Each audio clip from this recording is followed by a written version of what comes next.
Hey, what is going on, everyone? Welcome back to This is House of Cards, but this is also our segment on our ball python journey. So we're at what I believe 5 weeks now since we've gotten our first pet ball python here, Slithers, and he or she's been stubborn and has not eaten on his or her own. We don't know if it's a boy or girl. I don't know how to tell on the snake, so kind of confusing with this one. But anyway, Slithers here has been stubborn for the last 5 weeks, and me just being kind of not hard-headed, I guess hard-headed, stubborn. I'm not going to take it to the vet to get it fed or to figure out what it needs, and I do not want to get a live mouse to feed Slithers. So the last 4 weeks I've been buying the frozen fuzzies at the local pet store, thawing them, putting them in the box with our ball python, and have been unsuccessful. So right now what you're seeing, my son is doing a great job of recording my wrist here in video, and but anyways, I have one of my sons, Diego, he's helping record, and then my other son, David, I'm trying to have him help me lengthen out Slithers, keep him a little bit longer.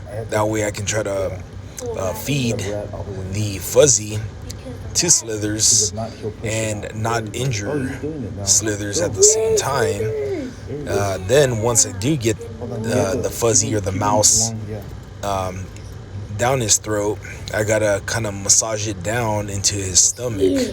As you can see here, I'm using the force grips or the feeding grips to try to feed him, and he's being stubborn. He don't even want to take the food in. I'm like, come on, I'm already forcing it down your throat. I wasn't really forcing it, but I'm already feeding it to you here. Just take it, And the darn snake here, Slithers, he's like trying to regurgitate it back up, like he's like forcing it back out, and I'm like, no, it's got to go down your throat, buddy. You got to take it. And then here I'm trying to massage it a little bit too, and I'm freaking out. I'm not a snake person. This is our first snake ever. I don't like even little tiny bitty snakes that look like a worm. They creep me out. Somehow my 7-year-old David convinced us in getting a ball python, and so now I've been handling this particular one, but I'm still creeped out. Like, if you can see my hands, like, they're shaking, and I'm shaking because, one, I'm afraid that he's gonna bite me. Two, I'm afraid that I'm gonna hurt him or her, that I'm gonna hurt Slithers, forcing the mouse down his throat. Now, I did a lot of hours and hours of YouTube experience in watching people feed their snakes or their ball pythons when they haven't eaten. No, I'm lying. I've only had maybe a total of 10-15 minutes watching people feed their ball pythons that have not eaten over time. But I'm like, you know what? That's enough for me. And you can see him right here. You can kind of see his head right there, just a little by my hand, where he's like trying to get the mouse to come back out. The snake is, and I'm like, no, it's got to go down your throat. So I'm trying to massage it down, and I'm not trying to harm him. I'm trying to be gentle, but he looks like he's gagging because it's kind of like stuck in his throat there. So I'm having to use these feeding grips to push it down his throat without also harming him, which is, to me, pretty dangerous. I think so. You can see his jaw wide open, which is what they do, but now guts are popping in his mouth as well because of the little mouse. The mouses, they're tender, right? Now he's thawed out, it's gonna be tender, etc. And anyway, I finally get it down his throat. He eats it. He's fine. He's chilling in his cage, and that's the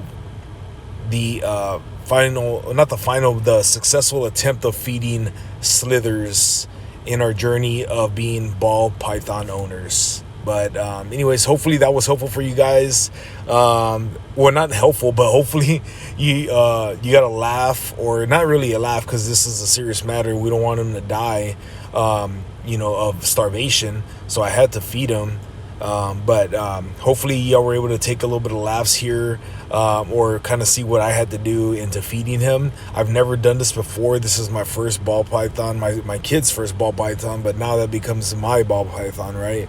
And so now we'll see if he, he has to have his first, bowel or whatever you call it. He's got to poop. And then after the poop, this coming week,